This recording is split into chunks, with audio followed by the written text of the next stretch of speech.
Precipitation varies. Here's your Kim Radio weather forecast.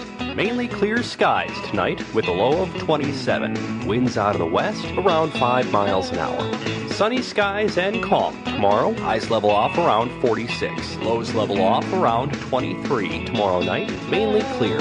Sunshine mixed with clouds at times. Friday, clouds on the increase by Saturday. Highs in the upper 30s. That's your forecast on Kim Radio, Talk That Matters. Currently, it's 32 degrees. This is where South Dakota sports fans come for real South Dakota sports talk. Welcome to SD Sports Buzz Tonight with Nate Brown. From East River to West River, high school to college to the pros. This is your sports talk show that covers it all. And now, on Kim Radio, Talk That Matters, the host of SD Sports Buzz Tonight, here's Nate Brown. Well, hi again, everybody. Welcome back into 106.7 FM Kim Talk Radio's live coverage of SD Sports Buzz tonight. Wednesday night, we're back and ready to go. Hope everybody's having a great week, a better week than I had last week. We missed last week, came down with strep throat. That is not conducive to hosting a radio program, really not conducive to, functioning in life. I mean, I'm kind of one of those guys. One of those guys. You get strep throat and you're down, just ask my wife.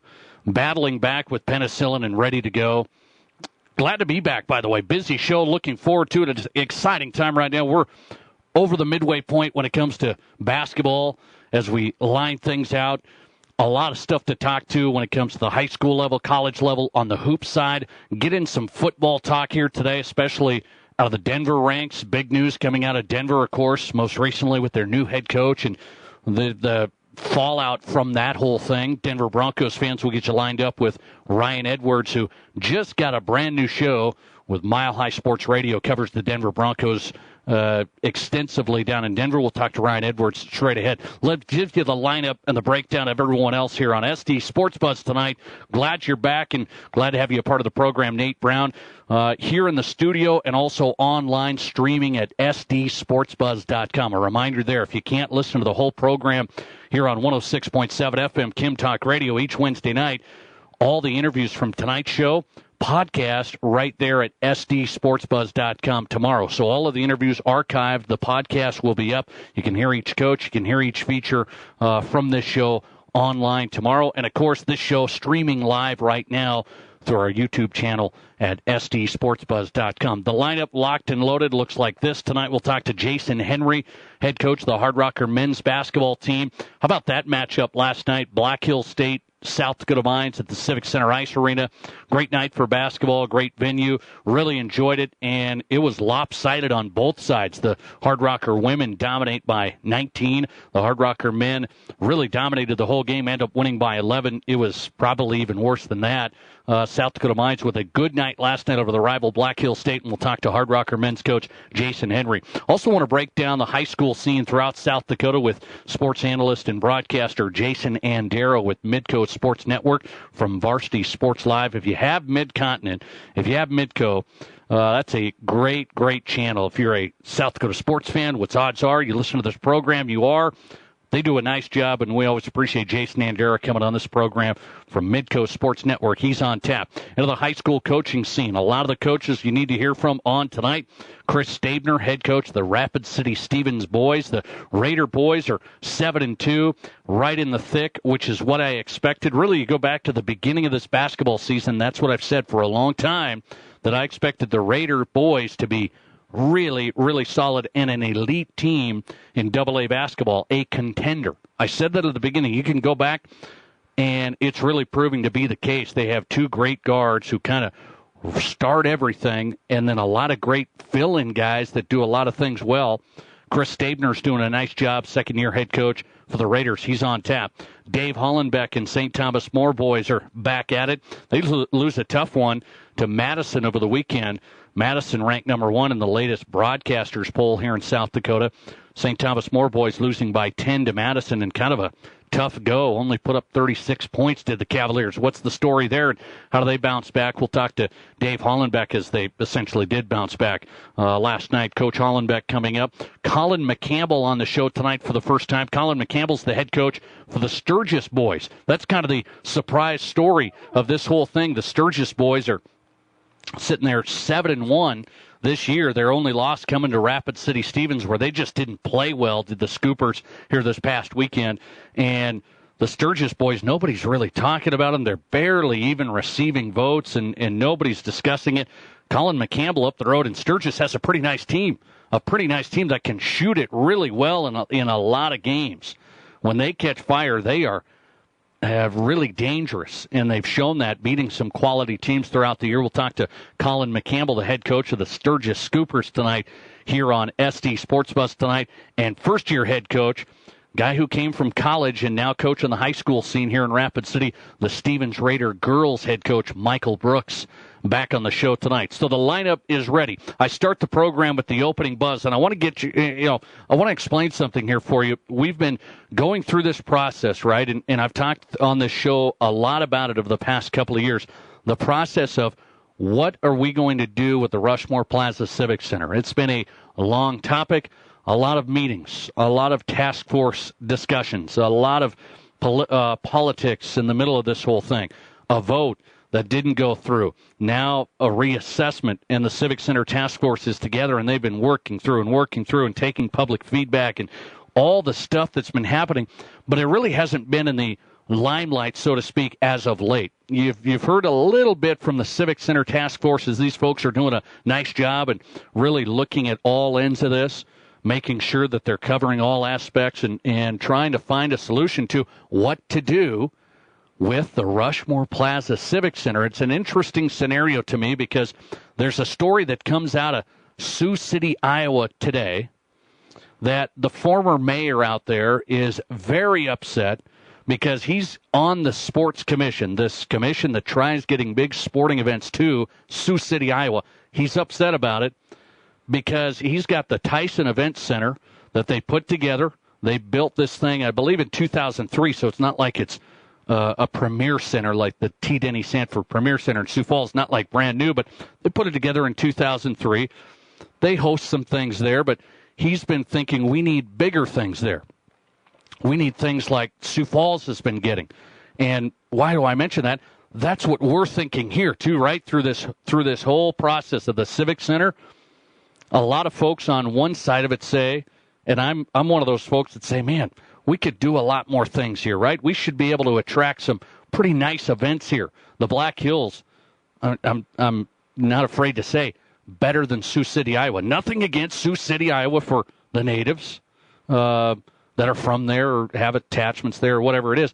The Black Hills, we love it. Rapid City, Mount Rushmore, the Black Hills, all the things that we have going here, we can attract some good events. So we're saying the same thing. Well, this Sioux City former mayor, who's now on this sports commission out there, gets a really fired up this week, really fired up, writes a big column in the newspaper out there, and because why is he?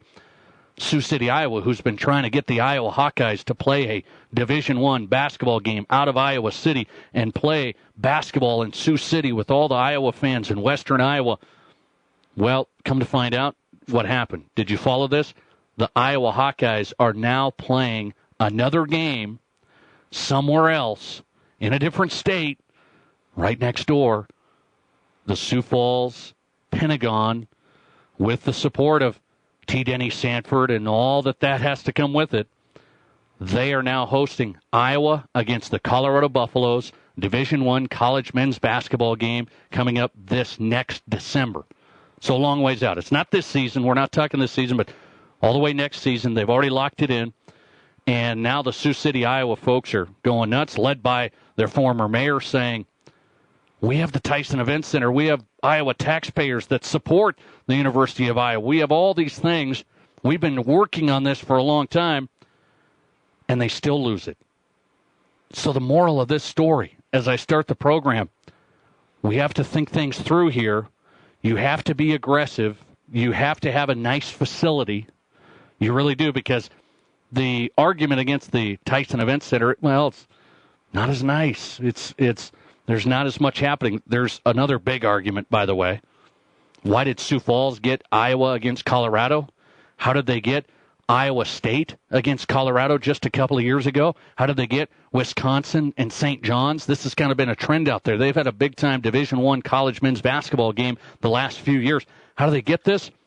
There's a little secret there. It's not that big of a secret anymore. There's a lot of dough coming behind this to support this. There's a lot of money that supports events like this that want to put Sioux Falls on a big stage. They want to feature all the facilities out there that they've invested in. There's a lot of story behind the actual booking of the game. Facilities matter. Attractions matter. You know, the eagerness to want to host these events and put in the time and put in the work and build the relationships, all those matter. There's also a big thing. Money is a big, big factor. And Sioux Falls has a lot pumping in. T. Denny Sanford's a major player. We know that. Pumping in a lot of stuff because, as a matter of fact, Iowa's getting paid a lot of money to come and play that game in Sioux Falls. And I'm not sure on the other side how much Colorado's getting paid, but I'm sure they're not doing it for free. Okay? Think these things through as we talk about what's happening here in Rapid City. What kind of events can we get here? It's maybe a lesson to learn. Maybe a lesson to learn on which side are you on. Maybe a lesson to learn thinking about there's Sioux City, Iowa, putting in the effort. They're putting in the effort, the time, trying to build the relationships, trying to make sure, hey, we've got the fan base, we've got the facility, they think, and boom, the Iowa Hawkeyes take their game right past Sioux City, right to Sioux Falls, which has been the epicenter for some major things over the past few years. The investments they've made, the things that they've done, the money behind it is a major factor. And you start seeing Sioux Falls is starting to get bigger and bigger with events, facilities. It's continuing to happen. A really interesting story that Sioux City gets passed by for Sioux Falls. Let's not make sure, let's make sure Rapid City is not falling too far behind the scale either. Let's make sure Rapid City's not falling too far behind in that race either. We don't have the T.D. Sanford money. I know that's the argument, right? That's what everybody likes saying. You got to make an effort. Interesting to see as we get into 2017 where the Civic Center task force is moving forward with what to do with the Rushmore Plaza Civic Center. We come back and talk college basketball. Speaking of the Civic Center, what a great facility for basketball. I really enjoy the Civic Center Ice Arena. I do. I mean, it's great for rush hockey, no doubt, but it's a good basketball facility. Great fan experience last night. Black Hill State and South Dakota Mines rivalry was on, and the Hard Rockers got the best of it last night, led by head coach Jason Henry. His recap of last night and moving forward as they look to make the Rocky Mountain Athletic Conference postseason tournament. Jason Henry talking Hard Rocker basketball next on SD Sports Buzz tonight. Quality and service first. Mel's Auto Body. Hi, this is Kevin from Mel's Auto Body. In all my commercials, you will always hear quality and service first. 30 years ago, when my father Mel opened the doors, those were the words that he believed in, and those are the same words that we believe in today. At Mel's Auto Body, we take pride in your investment. We did then, and we still do today. Mel's Auto Body at 1755 South Valley Drive. Quality and service first. Mel's Auto Body. Your local Farm Bureau Financial Services agent Tom Berger in Rapid City realizes that farming and ranching is your livelihood, and he understands that. After all, the companies of Farm Bureau Financial Services were originally founded to serve the unique insurance and financial services needs of farmers and ranchers. Contact Farm Bureau agent Tom Berger in Rapid City to learn how he can make it simple to help you select the coverage that's right for you today and provide options for the future of your growing operation. Call me, Tom Berger, your Farm Bureau agent in Rapid City at 348-3470. In Rapid City, you've got a friend in real estate. Hi, I'm Ellen Roach. When buying or selling your home or property, Will Dixon is the man to see. Will invites you to experience the Keller Williams culture. Whether you're buying or selling, he can assist you through the entire process with a free market analysis and advise you on all your options. Will handles all phases of real estate and has built a track record for success. Call Will Dixon at Keller Williams Black Hills, 390-1140, and let him be your friend in real estate.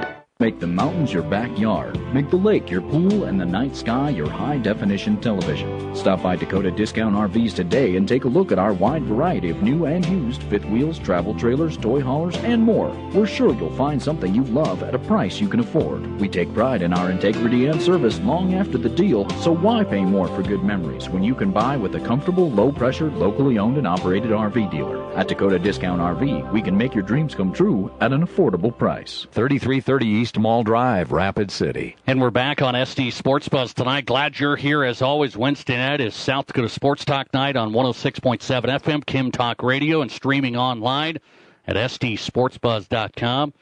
Wednesday night is SD Sports Buzz tonight, unless I have strep throat. I already explained that to you. We were off last week. I was almost gone last week. I mean, I was literally really off last week. It wouldn't have been a pretty sight. Pumped with penicillin and ready to go. I feel like just a gamer tonight. We're back and ready to go. A locked and loaded show. A lot of guests to get to. A lot of basketball to talk tonight. Some of which happened last night. It was a great experience, great atmosphere. I always enjoy the Civic Center Ice Arena for basketball. And I said it's great for rush hockey. We know that. But if you haven't been to a basketball game there, this is a really fun place to watch basketball. Great venue. Great viewpoints, and when you have a rivalry, college basketball rivalry, it's a great thing to watch. Black Hill State visited South Dakota Mines last night at the Civic Center Ice Arena. The Hard Rockers got the best of it, no doubt, in both games, by the way.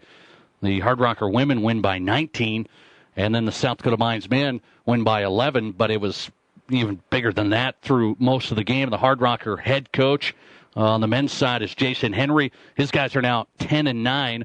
And right in the thick for the Rocky Mountain Athletic Conference postseason tournament. Joins us on the Mel's Auto Body Sports Line. Coach, how are you? Doing well. Great to be on. I want to ask you about last night. Right away, the thing you notice in this game is Black Hill State only gets 19 points. You've been to more college games than me. I'm just going to guess that. But I've been to a lot. When's the last time we've seen 19 points and a half in a college game? When's the last time you've seen it? Well, the game before we had it, so not very long ago, but it was a pretty good defensive effort, and they struggled a little bit, obviously shooting the ball, but I think a lot of it had to do with our defensive intensity and guys being in the right spot and not missing their assignments. So I was pretty proud of our defensive effort. There's no question about that. Have you held people to 19 points though yourself? Have you had this effort as you've seen in your career that you can remember? Yeah, not very often. It's usually a combination of both things as far as, them missing shots and us just having a great defensive effort. It was a good defensive effort, no doubt. Did that kind of spur you along right away where you kind of started off a little slow offensively too, but when you're playing defense like that as a coach, you're starting to think, hey, we're going to be okay tonight. We'll get going a little bit here. Oh, yeah, we know we can shoot the ball. We know we got an all-conference kid inside and those kind of things. But, you got to give credit to Black Hills. I don't think they've been the greatest defensive team the last couple of years, and I think they've really turned the page on that side of it, and probably because they have to. They know they're not scoring like they did in the past, and they had to make sure that they really concentrate on the defensive side and then control the tempo a little bit more than they have in the past, too, on the offensive side. And they definitely did that, but we were fortunate to knock down enough shots to get a pretty good lead at halftime and then increase it in the second half. Hard Rockers beat Black Hill State last night at Civic Center Ice Arena 65-54. Hard Rockers 10-9. Head coach Jason Henry on tonight talking about it. Black Hill State, 2 wins in the conference. They've been really close in a lot of games. Is that a dangerous scenario? You don't really need to get your guys up for this game. I get that, but they know, the kids look, they got 2 wins in the conference. What'd you have to tell the guys before that? Well, you're exactly right. We're kind of fortunate going into that game that we don't have to get our guys up for it. They know what's at stake rivalry-wise, and, when you talk to any alumni, and Derek Knapp was in, a Rapid City guy and one of our all-time leading scorers, and talked to the guys. He was in town, so he talked to guys as well, and, of course, that's what he brought up, the BH game, and that's a big deal for everybody. So we were actually fortunate that we didn't have to get the guys up necessarily because it is a big game for us. It's those other teams in the conference that, they're 18 to 22-year-old young men, and they look at their, lose 6-7 in a row and all this and all that. Well, shoot, a lot of those are at home or on the road. They haven't won on the road. and when they play at home, they beat the number 18 team in the country. So they're a different team at home. There's no question about it. But once they get a win and so-called upset somebody, they could get on a little bit of a roll as well. So we were fortunate to get the win last night, but there's no question in my mind Coach Trumbauer is going to have those guys ready, and they'll be competitive down the stretch here as well. We're over the midway point of the season here. I mean, every game now really important. All the games have been. It seems like emotionally here, you guys are in the thick of the race for the RMAC postseason tournament. You're in place right now. There's a lot of games left still. How do you balance the emotions with the team? I mean, every game is so important, but you just got to stay the course. You do. It's still the process, as they say, and it's one game at a time. All that coach speak, but it's truly the case. I mean, you can't do much about how the other teams are doing with some teams. We've had 13 games, and some teams have only played 10. So just that alone there's so much more for a lot of these teams, and they just play more games down the stretch. We have our single game weekends coming up here when we play Black Hills and Western State, and then of course this weekend when we go out to Westminster. So they'll get caught up a little bit with us as far as just the overall games that have even been played by each of them. So you'll drive yourself nuts trying to figure it out if this team beats that team, and that's left to the last couple weeks of the year. And shoot, it might even be the last weekend of the year with the way the RMAC's going right now. Jason Henry on tonight, Hard Rocker men's coach. Couple more, and I'll let him run. South Dakota Mines 10-9 on the season, right in the thick for the RMAC postseason tournament right now. Just beat Black Hill State last night by 11. Now going on the road, Salt Lake City for a game Friday against Westminster.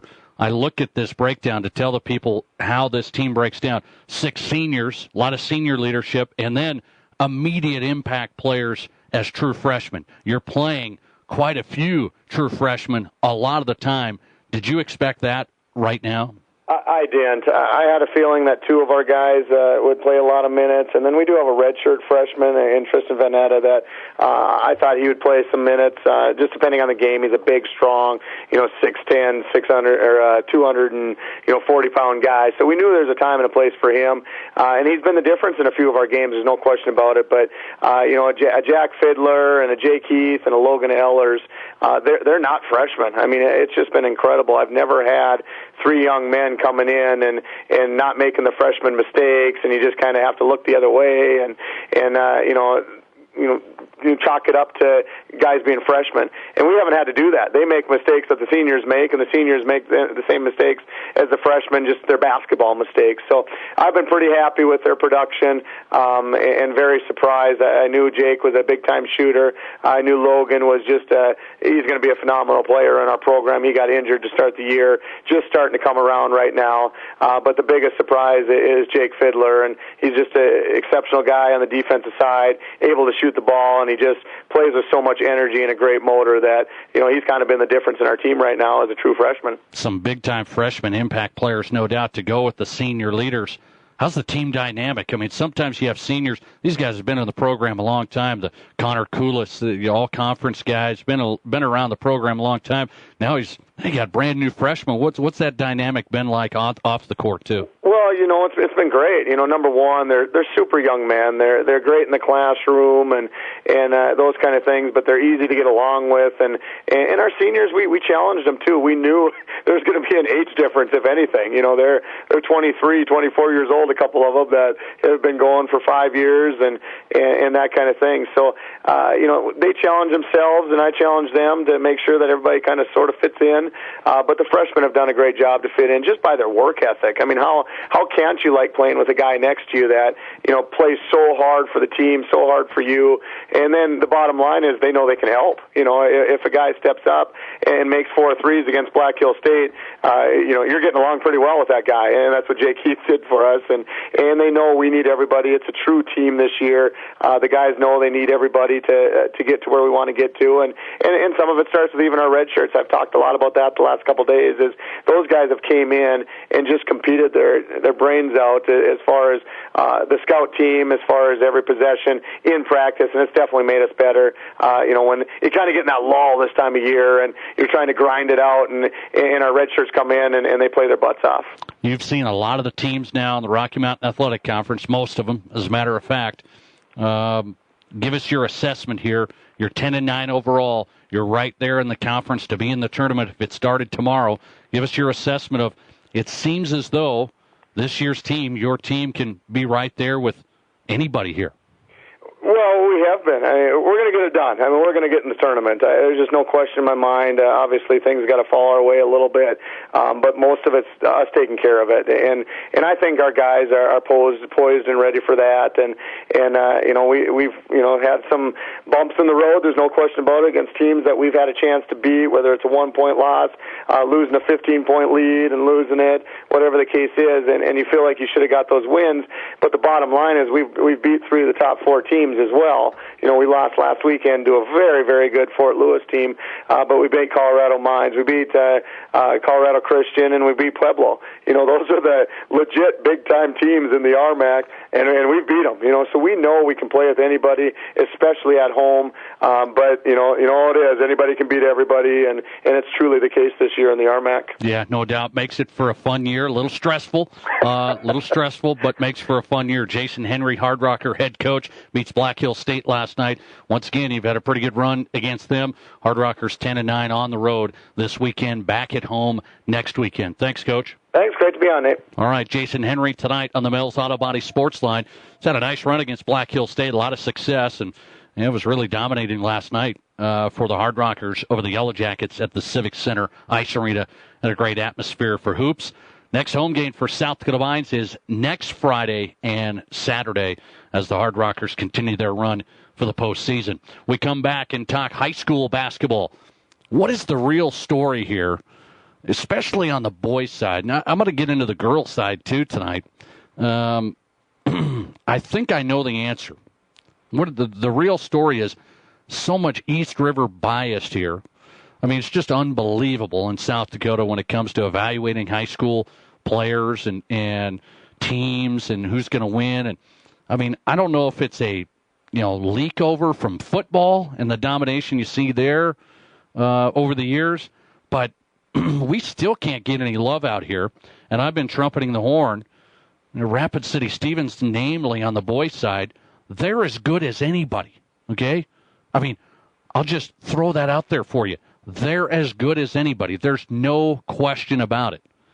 Yet, let's put them out of the rankings, and now, maybe number 5, maybe number 4, and no, we can't put them number 2, 1.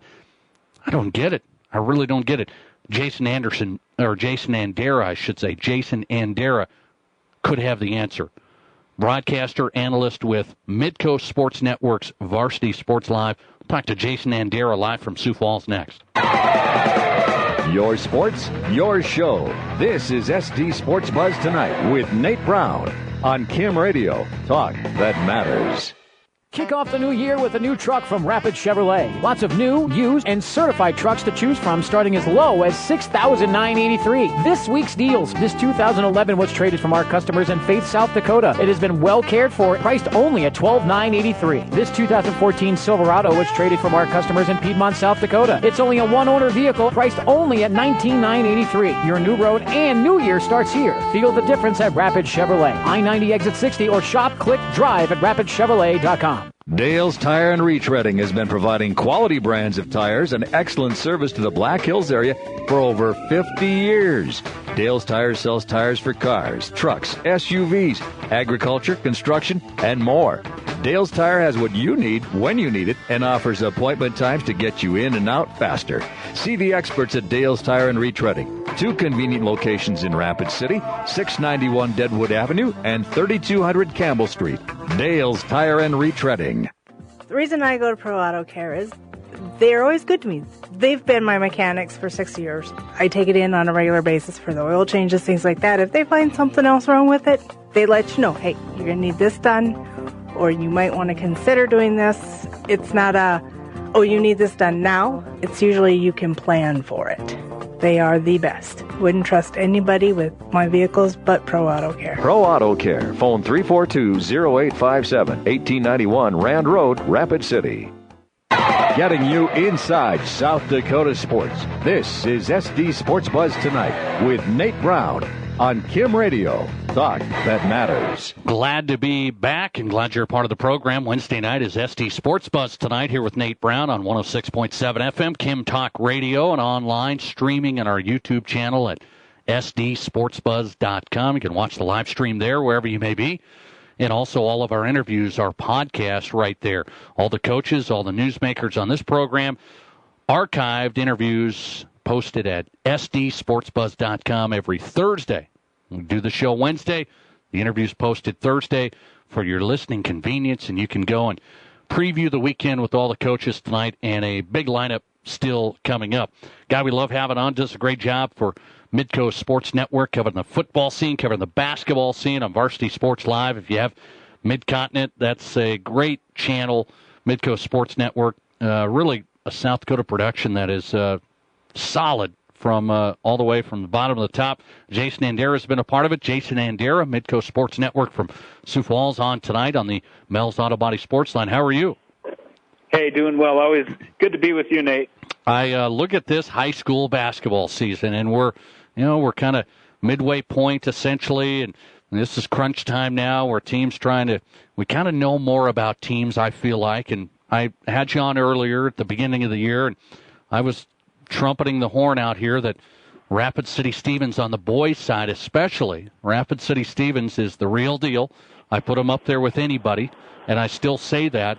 But I ask you, Jason, I look at this, all the rankings that come out each week, and I know it's a weekly thing, but everything that comes out each week says, well, Stevens, after they beat Washington in that first week, they put them at number 1, and then they had a tight loss on the road to Huron, so they dropped them completely out. And then now they've been in at number 4, 5, out again. I mean, I'm just wondering, is Rapid City Stevens getting any love out East River? That's what I'm asking you. You know what? I don't get to vote in those. So I actually do my own rankings every week, and I've got Stevens as a solid number 1 right now. I mean, what more can you ask what they've done so far this year? They've played some tough teams early, got some wins against ranked teams. I watched them play O'Gorman, and I think O'Gorman is a really good team, and they just look better. Wow. So, you're on board with me. You're on board with me. I'm on board with you. I'm on board with you. I think we've got a title contender in Rapid City Stevens, and I think they're going to get better, by the way. I don't think they're stagnant by any means. I think, a lot of these teams are going to get better, but I think they've got some definite upside. I actually just talked to Chris Stabner a couple of days ago, and he said the same thing.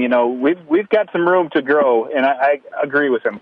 Well, and I think Stevens would get more of attention back there, East River, if they didn't have the hiccup against Huron, and then they get a little hiccup against Gillette, Wyoming, which is kind of hard to measure from state to state. But I've said it. They are a title contender. I said it all the way at the beginning because I know this team, the two guards especially, Mason Archambault, Jacob Martin, these two guys, in my mind, Jason, are the best guard tandem in South Dakota. But I want to get your take. Were you impressed when you saw them? Yeah, no argument from me. The backcourt is, to me, what really makes a difference in AA basketball. And you can see that this year. The Sioux Falls, Washington, they brought back a lot of players that they brought back from last year. But the backcourt changed over, and you can kind of see what it's done to their team this year. Not quite as solid. They miss Sam Saganos a ton. So we're talking backcourts that are important. Rapid City Stevens backcourt, by far the best one I've seen. I like Matt Cartwright out of O'Gorman. He is a solid player, excellent shooter. But if you're taking the whole game into account, there's no backcourt I'd rather have than Rapid City Stevens right now. Yeah, 1-2 punch with Martin and Archambault. Really, really good. So how much grief are you going to get back there now? I mean, you're saying Rapid City Stevens solid number 1. You're an East River guy. They're going to be all over you on this. I know. I've really strived, being a Midcoast sports guy, to not be an East or West guy. And it is hard because I watch a lot more games out East than I do West. And I make it a point when the West River teams come East to make sure to go to those games. I've watched St. Thomas more a couple times here recently. I've watched Stevens. I haven't gotten to Central yet. But, I'm not going to get – I don't think I'm going to get grief. I think people who watch the actual games and, kind of get off of that, reputation, because – really, Rapid City Stevens has come up a little short when they've had good teams in the past. Right. And so I think this year they're probably paying for that a little bit. But if you're just building from the ground up, I think I would build with that team. They've got an excellent team to be able to build around. Jason Andera is on tonight, Midcoast Sports Network. You can watch him there, do a great job each week on Varsity Sports Live, covering South Dakota high school basketball right now. Okay, so give me a little perspective. I know O'Gorman. It seems like they're going to be in there at the end, too. They have great size, good guard, like you said. So they're solid, too, even though the Raiders beat them by 10 at their place. I want to know, how about the other teams that are kind of in the mix here? They're saying Brookings, Brandon Valley. Are those teams the real deal?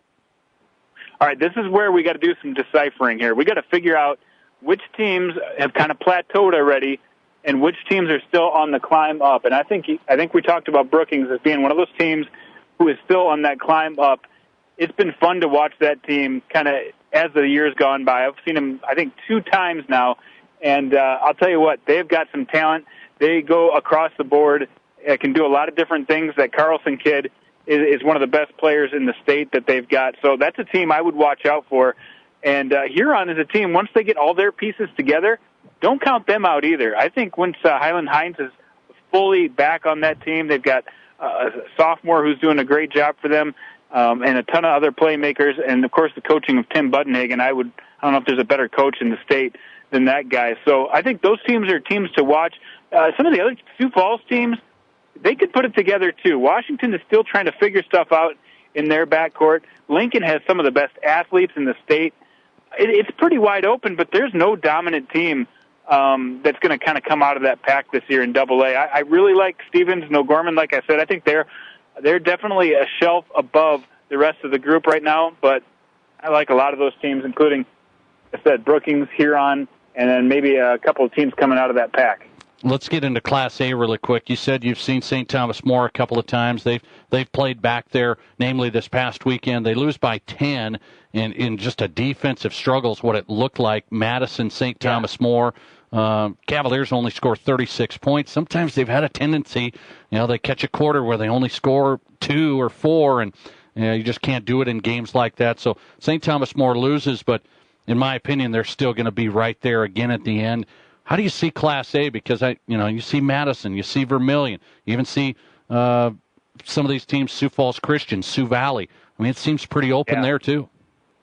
Yeah, my rankings look a little different too than some of the sports writers' rankings. I think Sioux Falls Christian is the team to beat. They went toe to toe with O'Gorman. You get 2 losses on their schedule, so sometimes you kind of just dismiss them. But those are losses to Sioux Falls Washington and Sioux Falls O'Gorman. They have a huge test tomorrow night against Vermilion, and Vermilion is a team that people are starting to feel that buzz around. They've got a new kid named A.J. Plitzawhite transferred in. Obviously, his mom is the coach of the USD's women's basketball team. He's averaging 22 a game, and put him together with Cooper Williams, a guy who's been tearing it up, for the last couple of years for Vermilion. So very strong there.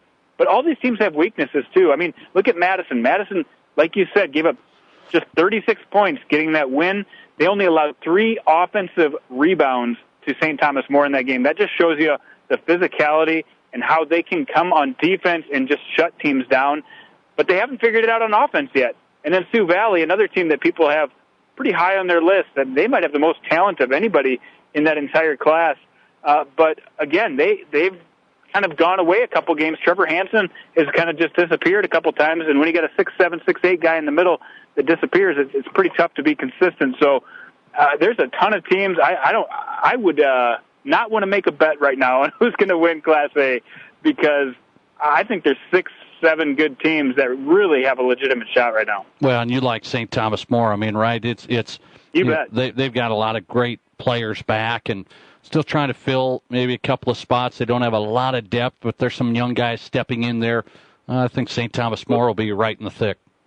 It'll be really fun to watch them play Sioux Valley, because Quartermeyer will be able to go toe-to-toe with another big guy at Sioux Valley, the Trevor Hansen kid, who's takes up a lot of room on the inside, and then Jake Satter can shoot the ball, and Tate Vincent can shoot the ball. So that's going to be a fun one to see where St. Thomas More measures against one of the best in Class A in the Hanson Classic this Saturday. Talking high school basketball with Jason Andera. Before I let you run, I just want to slip in a little football. We just got the reclassification numbers, and basically, well, the enrollment numbers came out, and then the reclassification came out from the South Dakota High School Activities Association. I don't want to go through every one of these changes, but some teams going up, some teams going down. Anything that really jumped out to you there? I look in the 11-man ranks, the Tri-Valley, for example, going up to 11A, and anything that really jumped out there? I think Sioux Falls Christian is a program that's really on the rise, and they couldn't quite compete in 11A. They did well, made it to the semis one year. Had a solid team for the last 2 years now, and now they get to go down to 11B, where I think they're going to be able to make some noise. Of course, you have Winter there, which makes it pretty tough to do. But I think overall they're going to have a better chance to get to the Dome in Class 11B. And then a few teams around here, Parkston moving down to 9-man football. That's a good program. Mount Vernon, Plankinton, and Sanborn Central kind of moving up to 11-man. That's going to be a little bit more of a struggle for two teams that were good at the 9-man level. But I just breezed over that list, and it's always interesting to see the first year after teams switch, but it's really hard for the teams that switch from 11 to 9 and 9 to 11. Of course, easier for the teams going down to 9.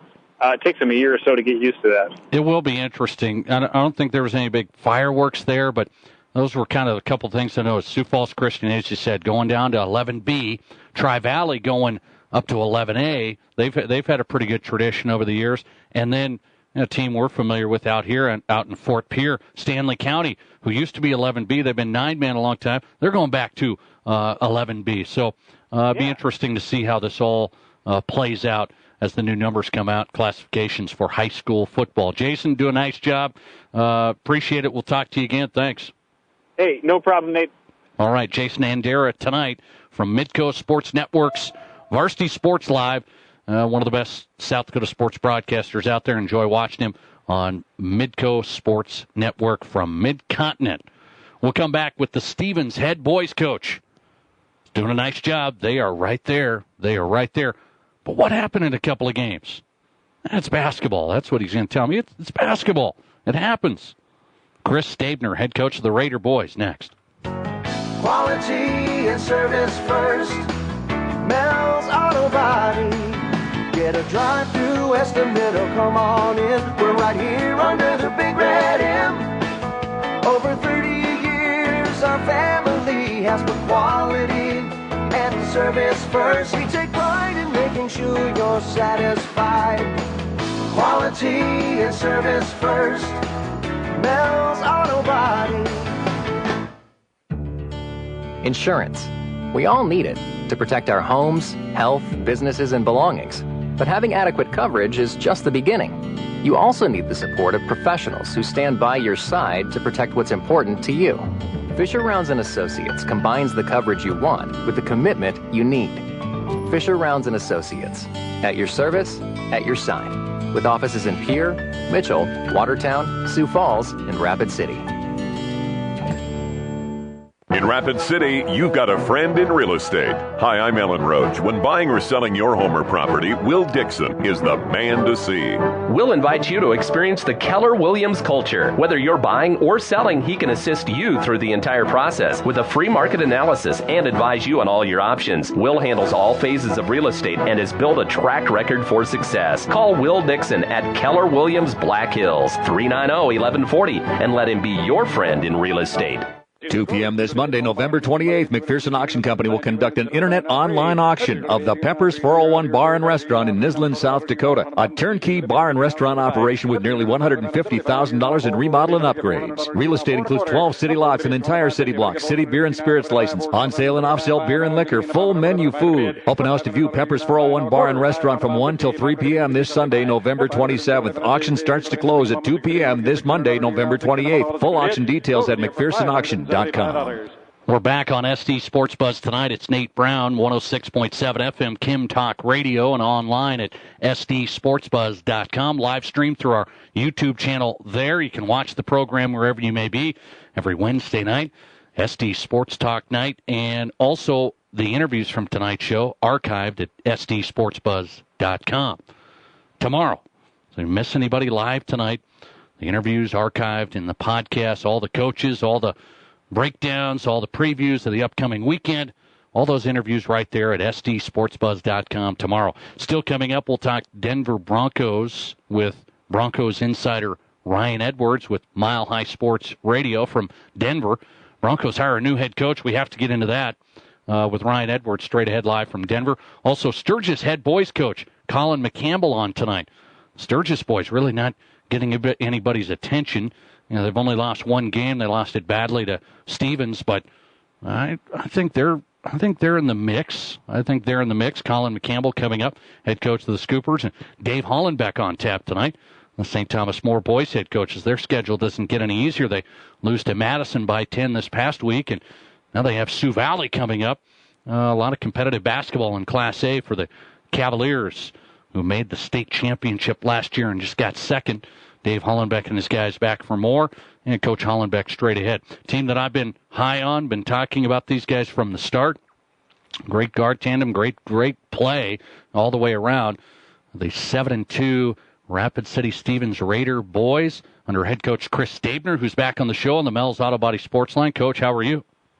Good, Nate. Thanks for having me again tonight. I want to ask you about your team here.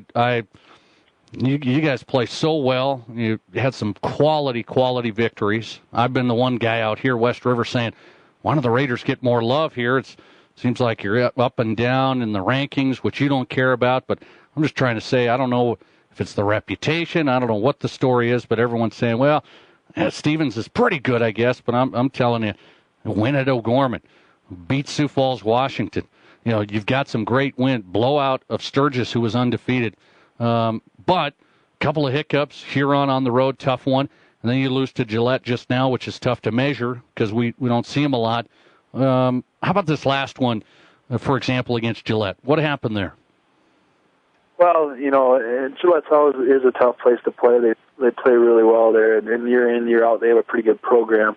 But we really, you know, one guy kind of went off against us, and we let him get going early, and then he was really tough to stop. We had the other kids, you know, hit 10 threes and scored 38 points, and some of his shots were pretty unguardable. But really, what kind of hurt us, too, is what we did really well Friday night defensively and shutting down some of Sturgis' shooters. We didn't really carry that over with that same game plan on Saturday. So, and that's what we're still striving to do. We've kind of played on a Friday, Saturday weekend really well on a Friday, and maybe not as good as we'd like on a Saturday. And wouldn't you know, this weekend we get that opportunity again. So yeah, no doubt. Raider boys, by the way, at home this Friday and Saturday against Roosevelt. Friday, O'Gorman, a big matchup on Saturday afternoon. You can hear those games live here on 106.7 FM Kim Talk Radio. The reason I ask you about Gillette is I know that program's been good. They really have been. That's a great athletic program overall. You know, people have been talking here in the town. Well, Rapid City Central, who's kind of been struggling a little bit, they beat them by 11. You know, Stevens is going to beat them by whatever the number is, and then all of a sudden you get clipped. Well, how did you evaluate that whole scenario of where you guys, you know, you said guy got going early and things like this. Did you play as well as you needed to as you did in other games?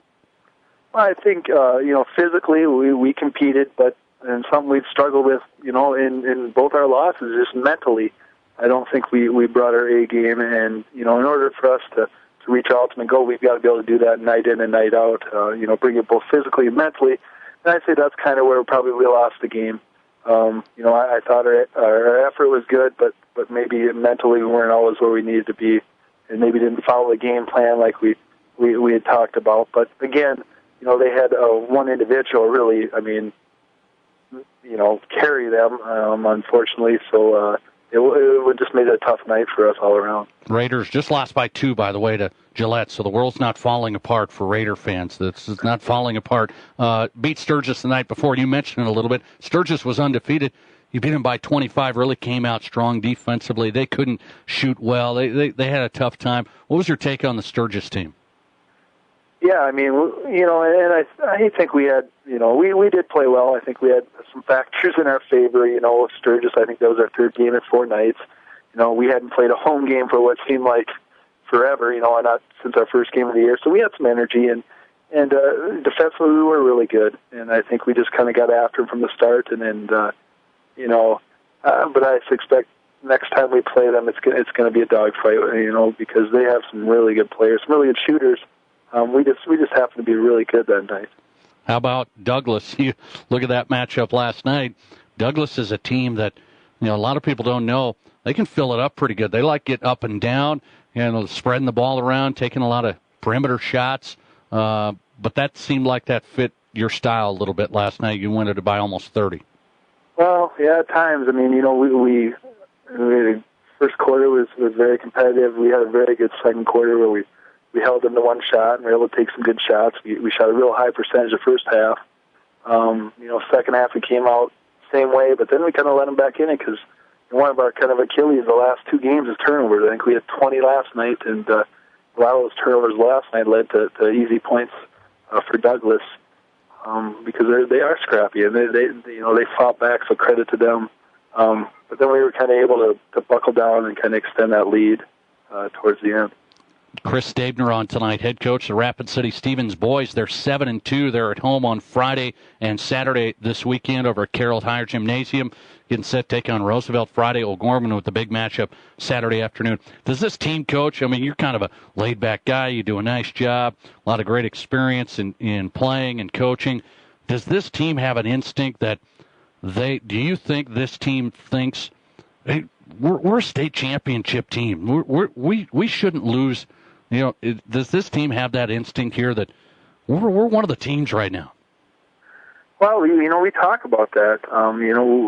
When we're playing well and doing the things that we've been teaching and following the game plan, we're a really good team, and I think have a chance to be in there at the end. But consistency right now is hurting us. And I don't know if that necessarily plays into our mindset. I think we know we're a pretty good team, but in order for us, we can say that all we want, but we've got to be more consistent, night in, night out. I look at this weekend. It's kind of one of those. You said we haven't been great on back-to-back style games. This is a key weekend here. Roosevelt's a team that you were able to look at, handle. O'Gorman, quality win on the road. What's this weekend? How big's this weekend here? I think it's real big for us. Over the last 3 weekends, we have kind of struggled on that Saturday. We've been really good on the first night and struggled the next night. And for us, we've had that talk about if we want to be a great team, we've got to get that turned around. So I think this is a big weekend. It's not a make or break weekend. We are already to the midpoint of the season, but I think it's just going to be another good measuring stick for us. I mean, although Roosevelt hasn't won a game, they're still a quality ball club. They're going to come over and be physical with us, and they're very athletic, have a couple shooters, so that's obviously going to be a tough matchup. And then, we're playing, the number one team in the state the next night, and with us beating them on their floor, they're going to come and bring it Saturday night. Yeah, Sioux Falls, O'Gorman, Stevens, that's going to be a fun matchup on Saturday, no doubt. First things first, it's Roosevelt, as you said. I want to get your take, Coach, as I let you run. You've seen a lot of teams now, not everybody, but AA, you're looking at these teams. You guys, O'Gorman. I'm throwing in Brookings, Brandon Valley. Sioux Falls, Washington's kind of right there still, too. Seems like a lot of teams pretty even here. Yeah, I mean, not a whole lot different last year. I mean, maybe there was a couple more dominant teams last year, but I think night in, night out, anybody can beat anybody. It's about matchups, and it's about who can play defense and rebound. I think that's the biggest thing, especially for us. If we can defend and rebound, and then we're able to get out and run, I think we can compete with anybody. But if we don't do that, we can be beat by anybody as well. Do you think your team is a tougher matchup for most teams, or do you think sometimes with your size you have a tough time? How does AA play out this year?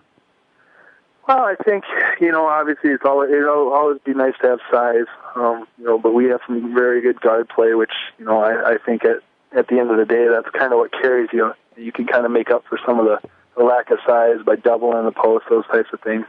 As long as you can, compete on the boards, that puts you in good position. And then, I think, it does. I mean, if we play against a big team, they've got to guard us too. So we like to, think we can take advantage of things that way as well. Raiders have been a tough matchup, no doubt. Raider boys 7-2 under head coach Chris Stabner at home this weekend on Friday and Saturday. Coach, appreciate it. Thanks. Thanks, Nate. Thanks for having me. Chris Stabner tonight. Go and watch the Raiders. It's fun basketball. Really is. Good basketball. And Rapid City Stevens, I think, right there. We're here midway point, starting to get crunch time each game. Getting important when, AA level, you're trying to obviously win your district and then that whole thing and get to state first. But wanted to send a message here. Wanted to make sure that the Raiders playing at a high level, and they have that opportunity this weekend. Roosevelt and O'Gorman. Kind of the one circled is O'Gorman at this point because both teams highly ranked. Head coach of the Raiders, Chris Stabner, tonight on the Mel's Auto Body Sports Line. We come right back and talk about the St. Thomas More boys. Tough schedule this year. Tough schedule. How is this team going to manage that? How is this team getting better? They always do, and our head coach, Dave Hollenbeck, does an outstanding job. Well, what's this team's ceiling here? I mean, there's high expectations. A lot of players back from that state runner-up team from last year. Coach Dave Hollenbeck of the Cavaliers next on SD Sports Buzz tonight. How would you like to have your crown in 2 hours instead of 2 visits? Hi, this is Dr. Eldon Rice with Rice Area Dental in Rapid City. Technology is changing, and at Rice Area Dental, we are keeping up by using the latest state-of-the-art equipment. We offer crowns in hours instead of days. No more temporaries, no more multiple visits, no messy dental impressions, just same-day restorations. Call us at 342-RICE. That's 342-7423. Dr. Rice Area Dental on Canyon Lake Drive, the dentist that makes you smile. You've got it locked on South Dakota's sports talk show, SD Sports Buzz Tonight with Nate Brown on Kim Radio. Talk that matters. Your local Farm Bureau Financial Services agent Tom Berger in Rapid City realizes that farming and ranching is your livelihood, and he understands that. After all, the companies of Farm Bureau Financial Services were originally founded to serve the unique insurance and financial services needs of farmers and ranchers. Contact Farm Bureau agent Tom Berger in Rapid City to learn how he can make it simple to help you select the coverage that's right for you today and provide options for the future of your growing operation. Call me, Tom Berger, your Farm Bureau agent in Rapid City at 348-3470. Make the mountains your backyard. Make the lake your pool and the night sky your high-definition television. Stop by Dakota Discount RVs today and take a look at our wide variety of new and used fifth wheels, travel trailers, toy haulers, and more. We're sure you'll find something you love at a price you can afford. We take pride in our integrity and service long after the deal, so why pay more for good memories when you can buy with a comfortable, low-pressure, locally owned and operated RV dealer? At Dakota Discount RV, we can make your dreams come true at an affordable price. 3330 East Mall Drive, Rapid City. Kick off the new year with a new truck from Rapid Chevrolet. Lots of new, used, and certified trucks to choose from starting as low as $6,983. This week's deals. This 2011 was traded from our customers in Faith, South Dakota. It has been well cared for, priced only at $12,983. This 2014 Silverado was traded from our customers in Piedmont, South Dakota. It's only a one-owner vehicle, priced only at $19,983. Your new road and new year starts here. Feel the difference at Rapid Chevrolet. I-90 exit 60 or shop, click, drive at rapidchevrolet.com. Dale's Tire and Retreading has been providing quality brands of tires and excellent service to the Black Hills area for over 50 years. Dale's Tires sells tires for cars, trucks, SUVs, agriculture, construction, and more. Dale's Tire has what you need when you need it and offers appointment times to get you in and out faster. See the experts at Dale's Tire and Retreading. 2 convenient locations in Rapid City, 691 Deadwood Avenue and 3200 Campbell Street. Dale's Tire and Retreading. Real South Dakota sports talk for real South Dakota sports fans. This is SD Sports Buzz Tonight with Nate Brown on Kim Radio. Talk that matters. It is South Dakota Sports Talk Night. Wednesday night is SD Sports Buzz Tonight. Glad you're a part of the program. Welcome back in. Hour number 2, ready to roll, and a lot more guests to get to. Nate Brown on 106.7 FM, Kim Talk Radio, our radio home for the program, and also streaming online through our YouTube channel at SDSportsBuzz.com. You can watch the show live at SDSportsBuzz.com. You can hear all the interviews from tonight's show. Archived interviews are posted Thursdays after this program. Tonight, you can list all the coaches, get the previews of the weekend coming up. Some big basketball coming up this weekend, no doubt. Go to SDSportsBuzz.com tomorrow and catch any interviews you miss from tonight. Still coming up, Colin McCampbell, Sturgis head coach. Scoopers trying to bounce back after trying to, first loss of the year against the Raiders. Rapid City Stevens got them pretty good. Sturgis trying to bounce back as they get set for Pierre on the road. That'll be one to watch. We'll talk to Colin McCampbell straight ahead. First things first, we go to Dave Hollenbeck as the Cavaliers, they're kind of road warriors, there's no doubt. Just got done going to Sioux Falls, playing Madison, now getting ready. Coming up in Mitchell, part of the Classic out there, getting set for Sioux Valley. The head coach of the Cavalier boys is Dave Hollenbeck back on the Mills Auto Body Sports Line. Coach, how are you? Doing good. Thanks, Nate. St. Thomas More, you guys beat Lee Deadwood easily last night, but I want to go back to this past weekend. A matchup I've loved over the years. You've been a part of it a long time.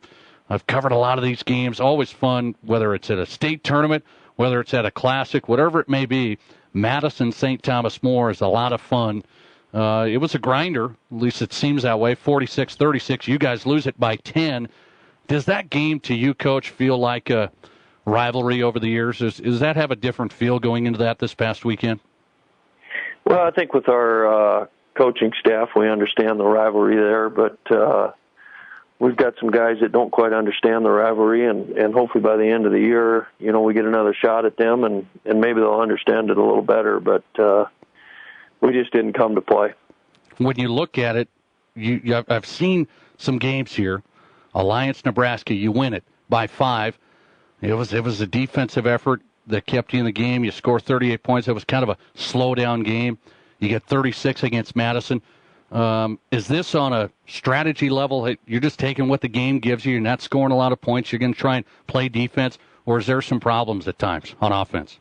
Well, we've got some problems. There's no doubt about it. You can't expect to win many games scoring 36 and 38 points. We were fortunate down at Alliance, to come out of there with a win, only scoring 38 points. We did do a nice job defensively, and I wasn't too disappointed with our defense against Madison either. But we're not putting the basketball in the hole, and we got to fix some things and figure out ways to score. We're obviously not a very athletic team, so we're going to have to create some other ways to score. When you look at it, Coach, you've got some good scorers. I mean, you scored quite a few points last year with a lot of the same guys.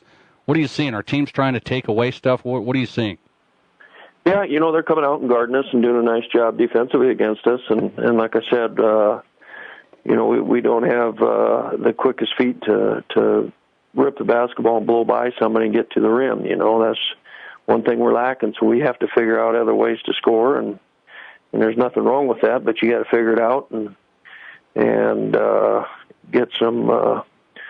Particularly, you need some easy baskets, and we're not getting many layups each night. We're having to grind it out and end up with a tough shot. So I think we'll be okay. We're as a coaching staff, we're gonna have to do better, and we're just gonna have to get tougher as players too.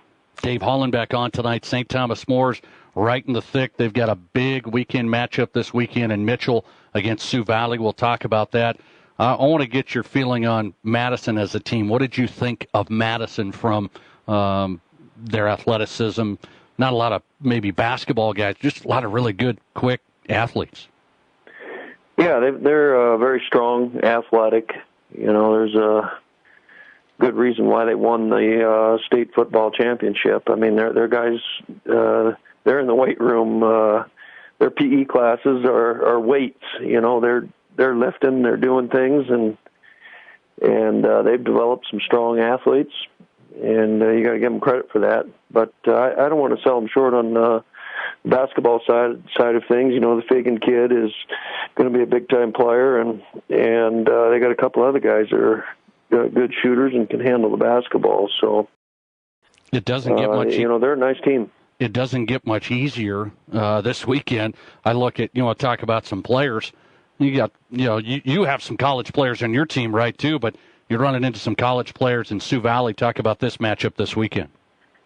Yeah, they're very talented, and again, like you said, they've got some pretty big commits already, and they're a team full of basketball players. They can all handle it, shoot it, and they've got size. So, it's going to be another tough outing for us, but we're going to have to step up and start playing better and playing a little harder so we can beat a team like this. Does a schedule like this, I mean, this schedule's tough, and it doesn't get much easier here. You've got Sturgis coming up and another classic down the road in February with the team out of Iowa. Tough schedule here, and you're 8-2. I mean, that's solid. Does that make you mentally tougher? Is this team getting mentally tough? Well, I don't know. I mean, I was pleased with how we played last night, but we'll see. You know, when we get against some of those tougher teams. You mentioned the team out of Iowa. Well, they're 10-1, and they just beat the number one team in Iowa. So I mean, they're really, really good, and I think they're ranked number one now in their class. So. You're right. It doesn't get any easier. And we've got some tough games out here yet to go to. No doubt. Cavaliers are 8-2 under head coach Dave Hollenbeck. Big matchup against 10-1 Sioux Valley this weekend. What do you need to do there, Coach, right away this weekend? Just preview that matchup. Well, we're going to have to be good on the boards. You know, Madison beat us up bad on the boards. They out-rebounded us by 12. And we can't allow that to happen again. You give up 10, 12 extra boards, you're going to get beat against most teams, and especially these good teams. So got to control the boards, be solid defensively, and we're going to have to hit some shots. So hopefully we can get some guys going. I know, everybody's battling a little sickness. We're in the midst of that too, and we just have to fight through it. It should be a exciting matchup. These two teams really good in Class A. Head coach of the Cavaliers is Dave Hollenbeck. Coach, I appreciate it. Good luck. Thank you. I appreciate it. Dave Hollenbeck tonight. Always good to get on the program. Over the years, did a solid job. And the state runner-up Cavaliers, 8-2. Primetime matchup now. You know, this isn't easy going out to play Madison this past weekend. Then they bounced back last night, beat Lee Deadwood. As people expected, but came out, scored a lot, played well. Now back East River against Sioux Valley. Tough team, Sioux Valley, in that Class A tournament. They've got some players. Keep your eye on that. Really interested in watching St. Thomas More Sioux Valley this weekend in Mitchell. Head coach Dave Hollenbeck on tonight, courtesy of the Mel's Auto Body Sports Line. We come back, we talk Denver Broncos football. Switch focus, shift gears. Broncos have a new head coach. There's been a little fallout. I'm not so sure I'm on board. We'll explain. We'll discuss. Ryan Edwards, Broncos insider, Mile High Sports Radio, joins me live next from Denver. Listen to what Pro Auto Care customers have to say. You definitely can trust Tom and Carl and Chris. They are very good mechanics. They always do what's best for their customers and their customers' vehicles. They will always let you know the problems completely before they do any work on your vehicle. And since I've met Tom, I won't take my car any place but Pro Auto Care. Pro Auto Care. Phone 342-0857, 1891 Rand Road, Rapid City. When it comes to protecting your home and your belongings, what works for your neighbor most likely won't work for you. Insurance is personal, and that's why the coverage specialists at Fisher Rounds & Associates work with you to tailor a policy that protects your family, home, auto, and other valuable possessions at the most reasonable cost possible. We sweat the small and the big stuff, so you don't have to. That's at your service, at your side. Fisher Rounds & Associates, with offices in Pierre, Mitchell, Rapid City, Sioux Falls, and Watertown. In Rapid City, you've got a friend in real estate. Hi, I'm Ellen Roach. When buying or selling your home or property, Will Dixon is the man to see. We'll invite you to experience the Keller Williams culture. Whether you're buying or selling, he can assist you through the entire process with a free market analysis and advise you on all your options. Will handles all phases of real estate and has built a track record for success. Call Will Dixon at Keller Williams Black Hills, 390-1140, and let him be your friend in real estate. 2 p.m. this Monday, November 28th, McPherson Auction Company will conduct an internet online auction of the Peppers 401 Bar and Restaurant in Nisland, South Dakota. A turnkey bar and restaurant operation with nearly $150,000 in remodel and upgrades. Real estate includes 12 city lots, an entire city block, city beer and spirits license, on sale and off sale beer and liquor, full menu food. Open house to view Peppers 401 Bar and Restaurant from 1 till 3 p.m. this Sunday, November 27th. Auction starts to close at 2 p.m. this Monday, November 28th. Full auction details at McPhersonAuction.com.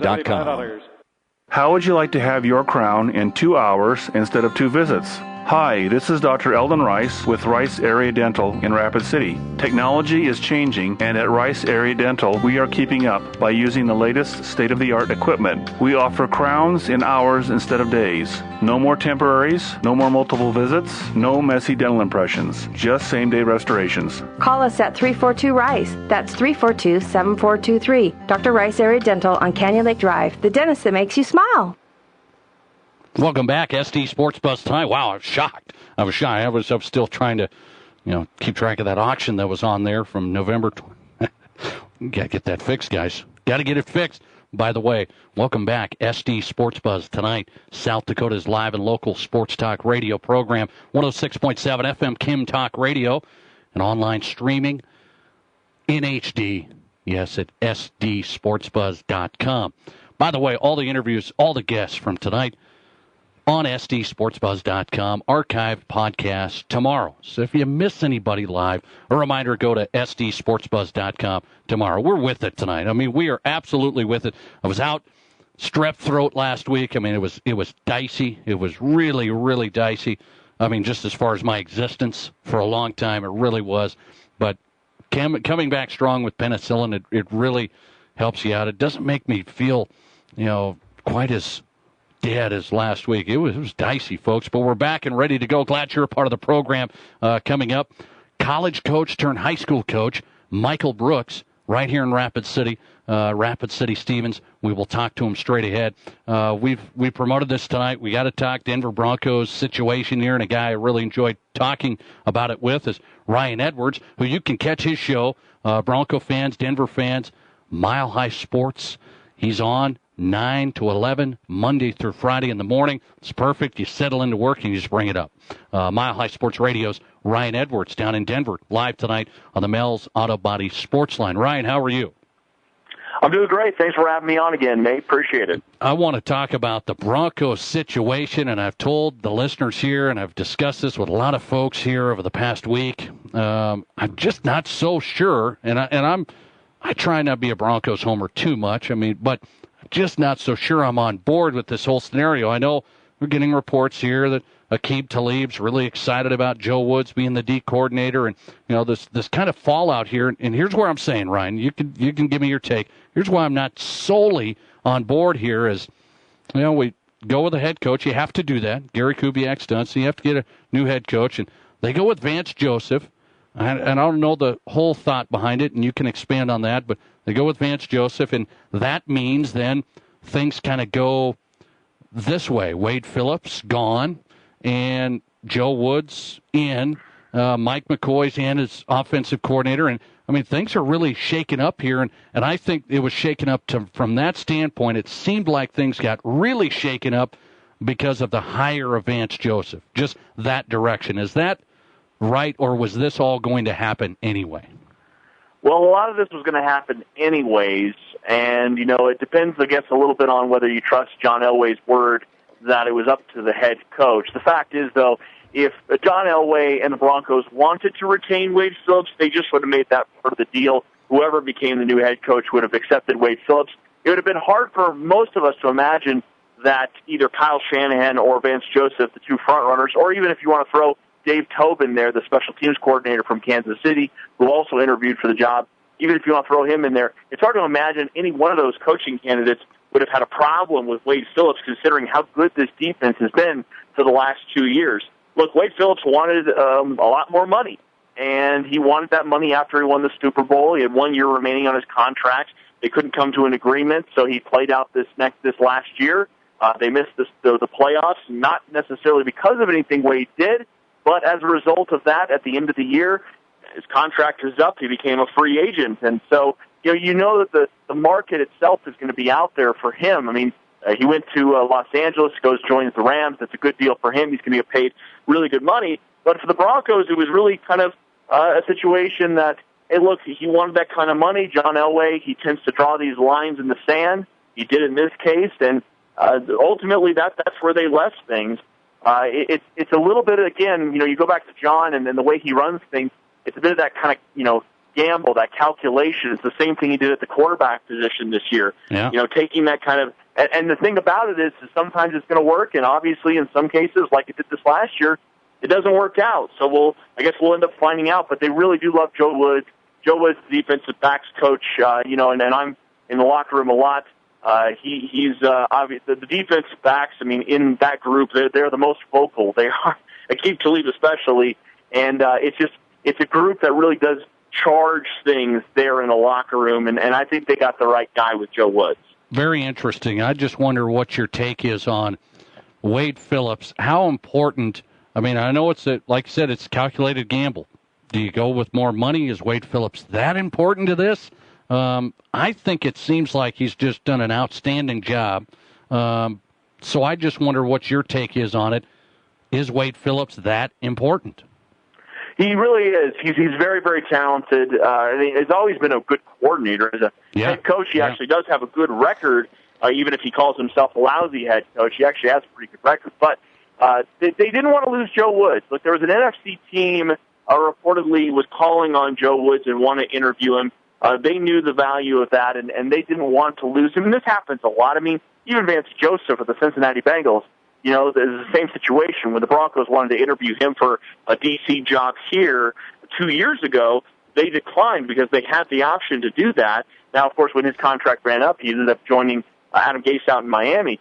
But it happens all the time where teams call on coordinators or specific coaches, and teams that just opt not to allow the other team to interview. So in this case, the Broncos knew if they didn't lock this guy up, they thought very highly of him. If they didn't lock him up, then they were going to probably lose him. And at that point, they felt as though, and again, the calculated risk, they feel that with Joe Woods, the continuity will be there with him. Is it kind of a side note, though, or maybe a little alarming? The talk's been about Wade Phillips, or a lot of it really has. And I know, now Mike McCoy's in and Joe Woods is in, but talk's been about Wade Phillips. It seems like maybe even more than, hey, by the way, Vance Joseph, he's the head coach, guys. Nobody seems like they're talking much about that. Well, I mean, locally we're talking a ton about it, especially because there's some, obviously some news coming out over the last few days about Joe Woods from, 12-plus years ago when he was at CU. But tabling that for a second, look, with Joe Woods, this is the concept here is about continuity, and that's why they went with him, because he's not an established head coach bringing in his whole new scheme, bringing in all the coaches that he has, that he's worked with. This is about kind of continuing the process that they're working with. And sure, I mean, you could obviously spin that the other way and say this is about John Elway and about how it's his show, and Vance Joseph is coming in to sort of be a piece and a cog in that. And you probably are fair to make that assertion as well. With Vance Joseph, you're getting, this leader of men. We keep talking about it. He's a leader of men, and the way that he controls and works with the locker room. Because, for any other purposes, you'd look at it and say he's got 1 year as a defensive coordinator. Yeah. And other than that, he's been a defensive backs coach in the league. And that seems to surprise a lot of fans, because this is the Denver Broncos. I mean, the Broncos seem to be every single year right in the mix to be a playoff team, if not make a run at the Super Bowl. And here you are bringing in a guy who doesn't have that much experience, but it's because he has the continuity that John Elway was looking for, and because he is that control over the locker room that they're looking for. And probably a little bit of portion of this is he's not going to be calling the plays as a former defensive mind like Gary Kubiak as an offensive mind. He's not going to be calling the plays. He's going to be delegating those tasks down to very strong coordinators. Right, no doubt. And the talk was, this is a guy that is a great relationship guy, great motivator, all that stuff you're talking about, a leader, because the experience, not necessarily there. Obviously, he must have impressed through not only the first time, but now again here with John Elway this go. Talking to Ryan Edwards, Mile High Sports Radio is where you can listen to him online each weekday morning, 9 to 11 down in Denver. I'll let you run with this. We didn't even talk about the quarterback scenario, so we will. Quarterback scenario, offensive scenario. I want to get your prediction. We've got a lot of callers here. People talking about who's going to be, here's my odds, who's going to be the quarterback of the Denver Broncos. You got Trevor Siemian, Paxton Lynch, or somebody else. What's the Ryan Edwards take? Well, my take on it, and I get into a big argument with my co-host every single morning about this because this is going to continue to be a hot topic throughout the course of the offseason. My take is it's going to be the quarterback currently on the roster, more so to the fact that the value of that first-round pick, that they want to see what Mike McCoy and Bill Musgrave can do working with Paxton Lynch and seeing what he's capable of. They got to know what he's capable of. Now, the point is that it's also up to him on his end to separate himself from Trevor Siemian.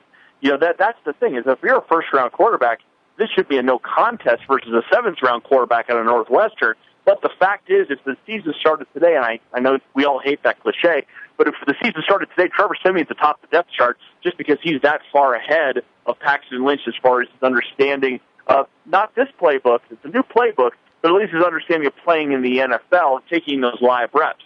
The fact is, though, that John Elway, this is a portion of this. The portion of it is that Paxton Lynch needs to have some real development happening. Now, if it becomes abundantly clear at any point that they have to go in a different direction, it doesn't mean that John isn't still kicking the tires on things. It doesn't mean he's not still looking at his options of Tony Romo, Phillip Rivers, Drew Brees, all of those guys, Tyrod Taylor. But it also means that what's the cost? You know, draft picks, paying their salary, all of those things. And can he get away with another year of working with young talent and bringing in this coaching staff, these strong coordinating minds? That's really what John Elway, I believe, wants to do. But again, it's a fun sports talk topic because everybody's got their wish list, right? Yeah, no doubt. And that's been my take. My take was the same with you, so we're on the same page there. I think it is somebody that's on the Broncos roster, and I don't know if I necessarily like it. Maybe. We'll see if there's some development there. But I think that's the case, too. A lot of people want the Romo story and everything in between. We have some time. We'll see how it plays out. Ryan Edwards, listen to him, Mile High Sports Radio, weekday mornings, 9 to 11. Appreciate it, man. Good stuff. Thanks a lot. Anytime, Nate. Talk to you later, man. All right. Appreciate it. Ryan Edwards does a great job. Lucky to get him on this program. Appreciate his time breaking down the Broncos. One of the better guys, I would say, from that standpoint. Live from Denver, Mile High Sports Radio. You can listen to him weekday mornings, 9 to 11. We come right back with Colin McCampbell here in South Dakota. He's the head coach for the Sturgis boys basketball team. Nobody's been talking about Sturgis. What does he think of that? They only got one loss. They only have one loss. Colin McCampbell live next. You're listening to SD Sports Buzz Tonight with Nate Brown on Kim Radio. Talk that matters. At Farm Bureau, we know life insurance might not be the first thing on your mind today or any other day, but we also know that deep down, everyone wants to do the right thing for their family, and that means protecting what matters most. You might not want to think about life insurance right now, but right now is the right time to talk to a Farm Bureau agent. We'll make it easy for you. Farm Bureau agents make insurance simple. Call me, Tom Berger, your Farm Bureau agent in Rapid City, at 348-3470. Make the mountains your backyard. Make the lake your pool and the night sky your high-definition television. Stop by Dakota Discount RVs today and take a look at our wide variety of new wheels, travel trailers, toy haulers, and more. We're sure you'll find something you love at a price you can afford. We take pride in our integrity and service long after the deal, so why pay more for good memories when you can buy with a comfortable, low-pressure, locally owned and operated RV dealer? At Dakota Discount RV, we can make your dreams come true at an affordable price. 3330 East Mall Drive, Rapid City. Kick off the new year with a new truck from Rapid Chevrolet. Lots of new, used, and certified trucks to choose from starting as low as $6,983. This week's deals. This 2011 was traded from our customers in Faith, South Dakota. It has been well cared for, priced only at $12,983. This 2014 Silverado was traded from our customers in Piedmont, South Dakota. It's only a one-owner vehicle, priced only at $19,983. Your new road and new year start difference at Rapid Chevrolet. I-90 exit 60 or shop, click, drive at rapidchevrolet.com. Dale's Tire and Retreading is quality brands of tires and excellent service to the Black Hills area for over 50 years. Dale's Tires sells tires for cars, trucks, SUVs, agriculture, construction, and more.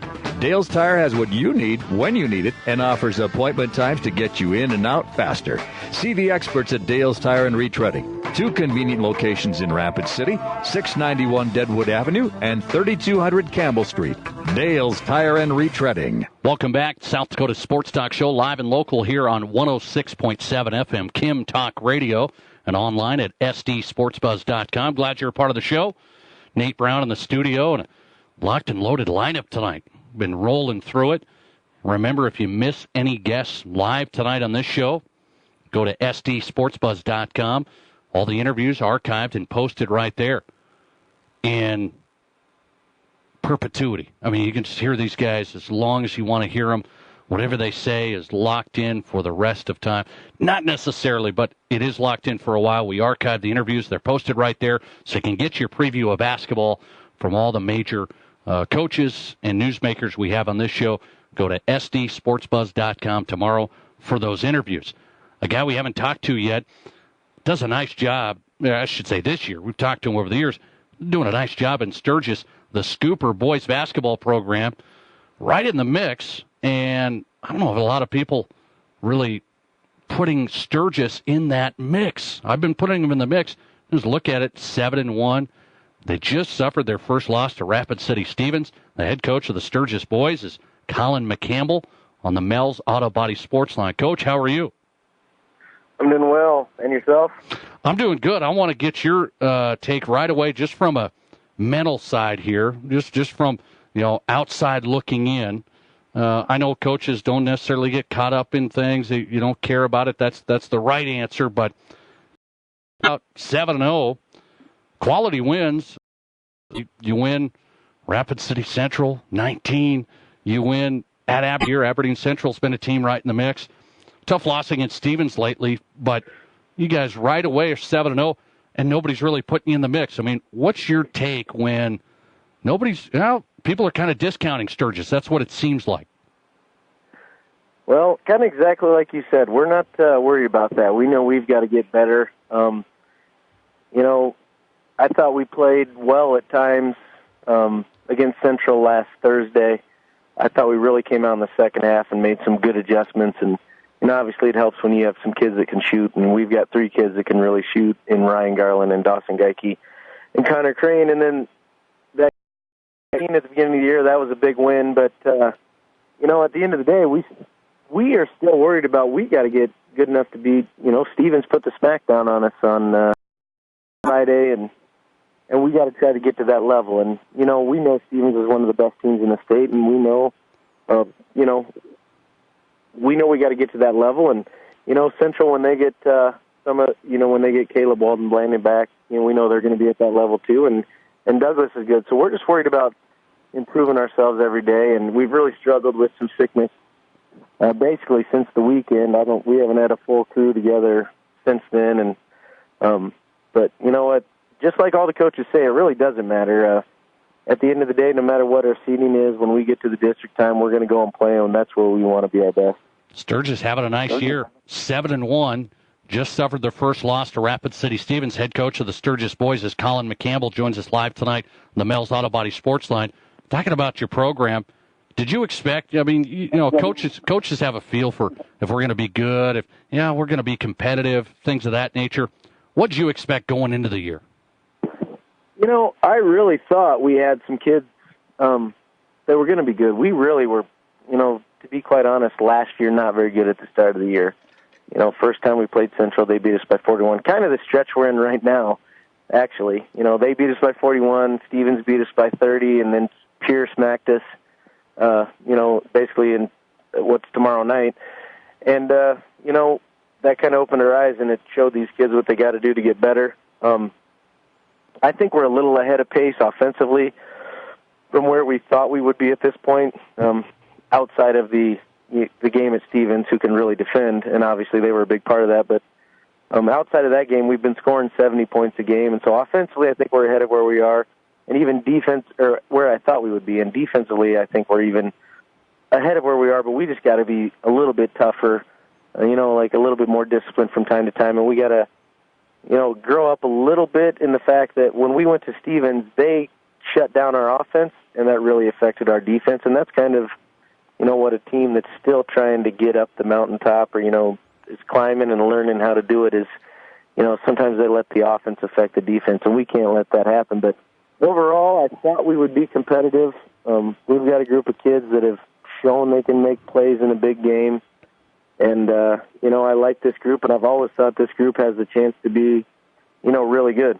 It's the team that nobody's looking. It's right there. 7-1, talking Sturgis basketball, the Scooper boys. 7-1, getting set for Pierre.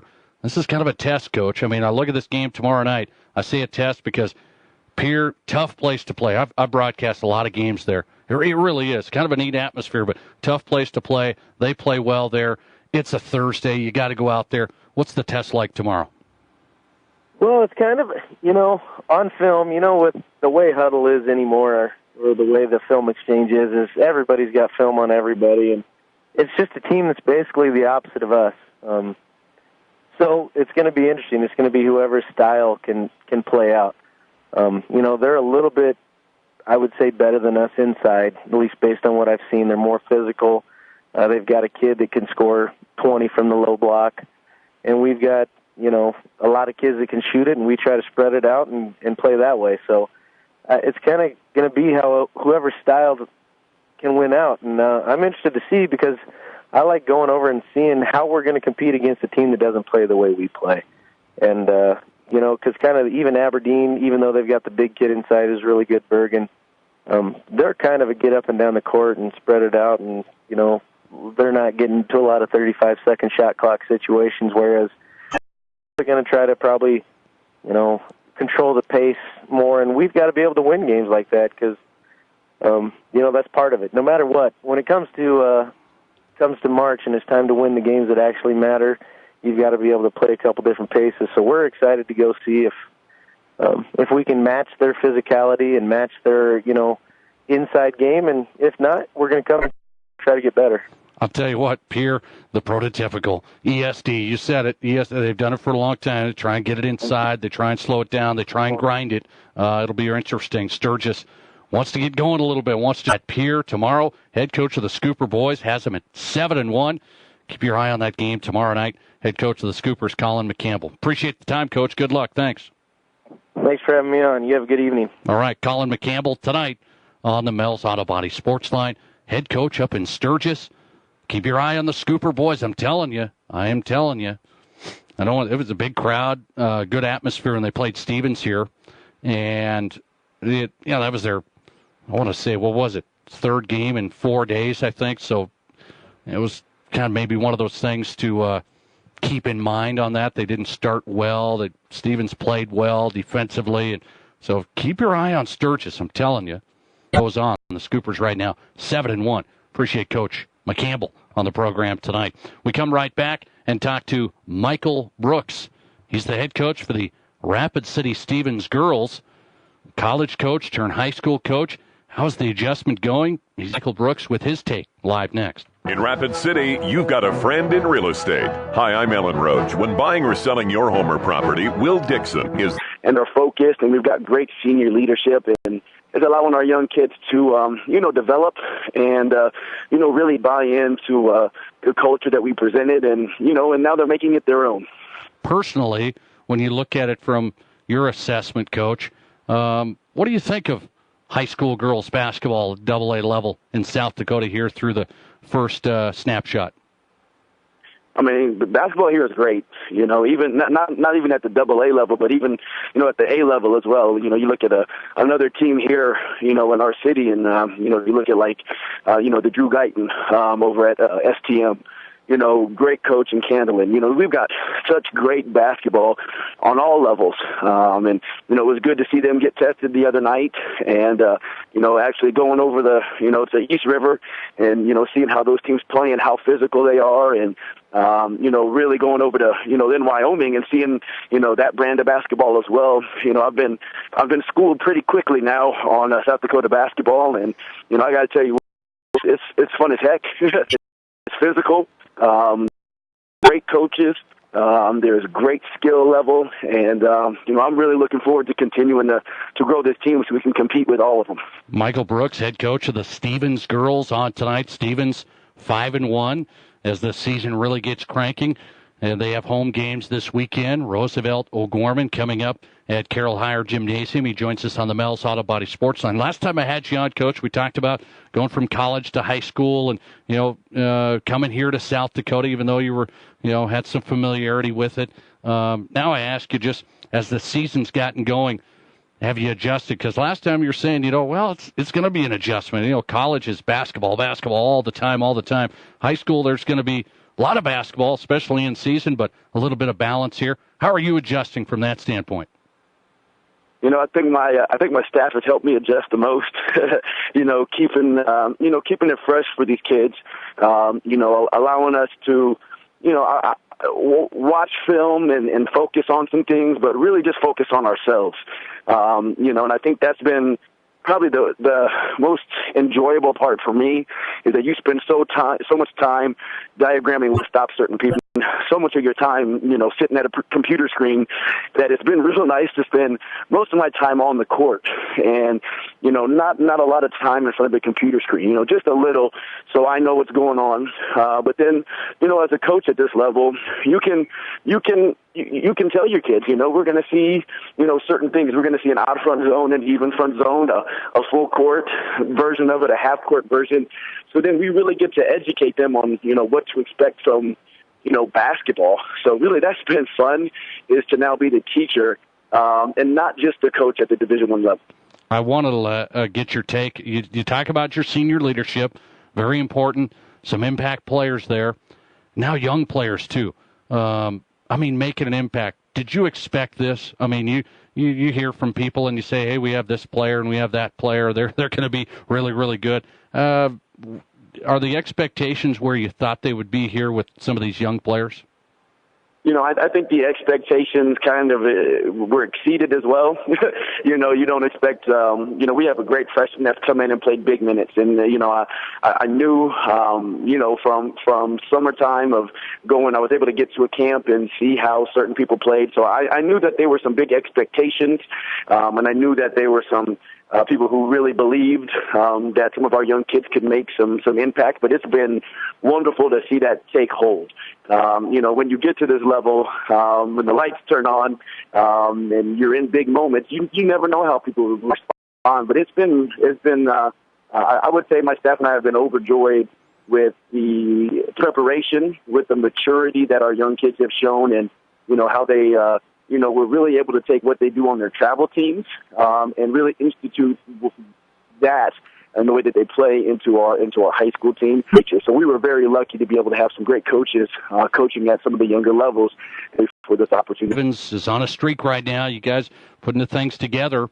Big weekend this weekend with Roosevelt and O'Gorman.